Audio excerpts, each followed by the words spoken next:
أهلا بكم. النهاردة عندنا حكاية، وحكايتنا لغز من ألغاز الكون. حكاية أغرب من الخيال، حكايات غريبة مريبة عجيبة.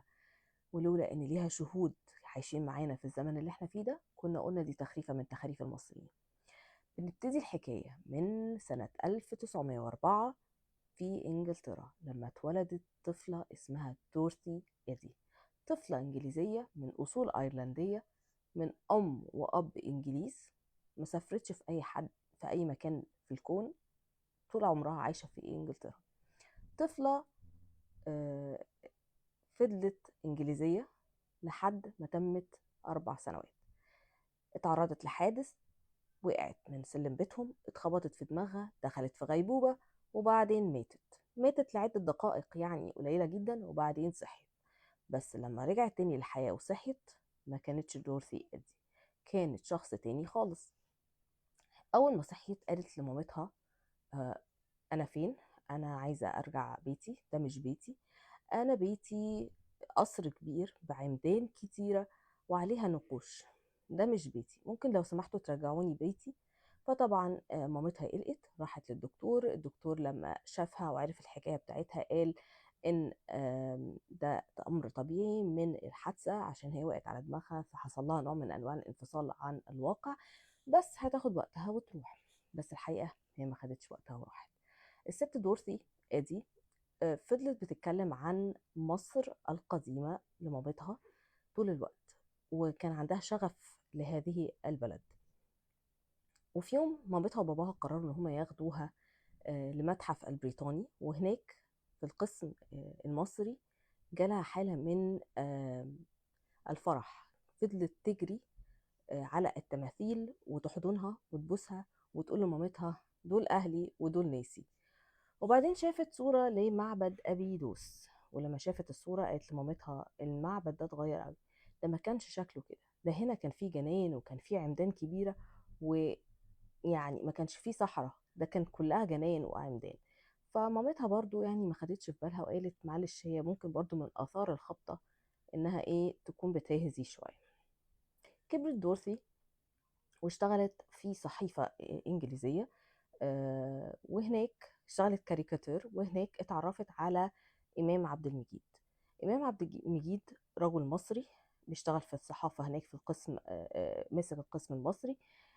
أعجب بيها وحبها وقال لها: يعني تعالي نتجوز. وكان شرطه في الجواز إن هو ينزلوا يعيشوا في مصر. وطبعا دورتي إيدي قالت: يا سلام، ده انا ما اتمناه ان انا انزل مصر. واول ما اتجوزت، اول ما نزلت مصر واتجوزت هناك، خلفت ابنها وسمته على اسم سيتي. الست دورثي ايدي قعدت فترة كبيرة في مصر، قعدت في نزلة السمان جنب الأهرامات.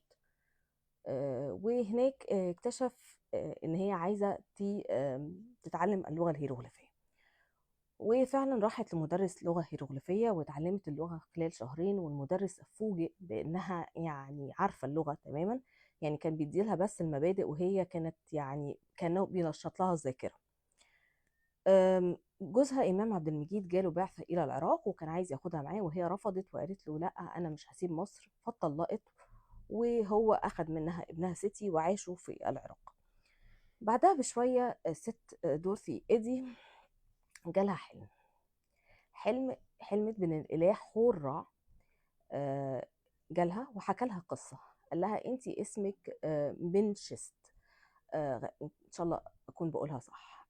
انت باباكي كان في الجيش المصري القديم، ومامتك كانت بائعة خضار، مامتك ماتت وانتي صغيره، وباباكي معرفش ياخد باله منك فوداكي معبد ابيدوس. وفي معبد ابيدوس اصبحتي كاهنه مصريه، وللاسف دخلتي في علاقه مع الملك سيتي الاول وحملتي منه. ولما الكهنه عرفوا اقاموا عليكي الحد، لان ده كان ممنوع في العصر بتاعهم، وكانوا هيعدموكي. بس وقبل الاعدام انت قررتي ان انت تنتحري وما تعدميش. ودي كانت قصتها. ومن هنا دورتي فهمت ايه اللي بيدور، هي ازاي بقت كده، وازاي هي مولعه بالحضاره المصريه القديمه. المهم ان دورثي لما اشتغلت في مصلحه الاثار طلبت منهم ان هي تروح تقعد في معبد ابيدوس. وده بالفعل اللي حصل، راحت عاشت جنب المعبد. وهناك اتعرفت على أسرة مصرية، مش فاكرة اسمها ايه دلوقتي، بس الأسرة المصرية دي بتحكي ان دورثي كان ليها يعني طقوس غريبة. كانت بتنام طول النهار وتصحى طول الليل تروح المعبد، بتعمل طقوس غريبة جدا في المعبد. وكان معاها دايما جوه المعبد ثعبان وعقرب، ودول اللي كانوا ملازمينها في المعبد. لا الثعبان بيأذيها ولا العقرب بيأذيها. ويقال ان الثعبان كان دايما لما يشوفها بياخد شكل كأنه بينحني ويقدم فروض الولاء والطاعة ليها. دورثي لما كانت بتاعية، كانت بتطلب من الأسرة دي إنها تجيب لها عقرب، ومسمية الحقنة. العقرب ده كان الحقنة الشفاء ليها. كان العقرب يطلع ليها على إيديها، يلدغها، العقرب يموت وهي تخف. قصة غريبة جدا. دورثي كانت في مصلحة الآثار بترشد الأثريين على الأماكن اللي محدش يعرف عنها حاجة. يعني كانت بتقول لهم هنا كان في كذا وهنا كان في كذا، و يعني كان ساهمت في كثير من الاكتشافات، منها اكتشاف الغرف السرية اللي كانت وراء مقبرة توت عنخ آمون. وبرضو اكتشفت الجناين اللي كانت موجودة في حوالين معبد أبيدوس. آم، دورسي يعني شخصية غريبة جدا.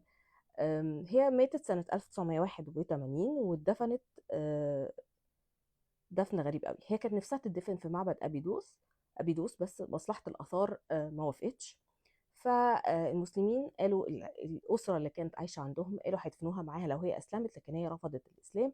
فقالوا خلاص هيدفنوها مع المسيحيين، بس المسيحيين برضو رفضوا لأنها ليست مسيحية. فكان في مشكلة هتدفن فين، لا مقابر المسلمين عايزينها ولا مقابر المسيحيين عايزينها، فاتدفنت في أرض في النص ما بين المسلمين والمسيحيين جنب معبد أبيدوس. قصتها غريبة عجيبة. وكون ان هي عرفت اكتشافات محدش اتكلم عنها او عرفها قبل كده برضو بيثير الجدل.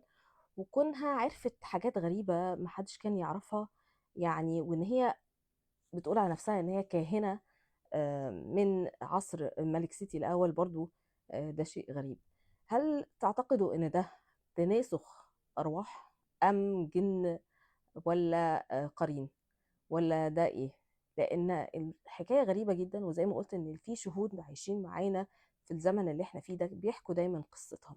وناس كتير برضو من الاجانب بيجوا ينزلوا عند معبد ابيدوس يسالوا عن مقبرها ويسالوا عن حكايتها. فانتوا ايه رايكم؟ تفتكروا ان دورثي ايدي او الكاهنه منشست دي قصه جايه من تناسخ الارواح، ولا مجرد هواجس سمعيه وبصريه؟ اشوفكم على خير، سلام.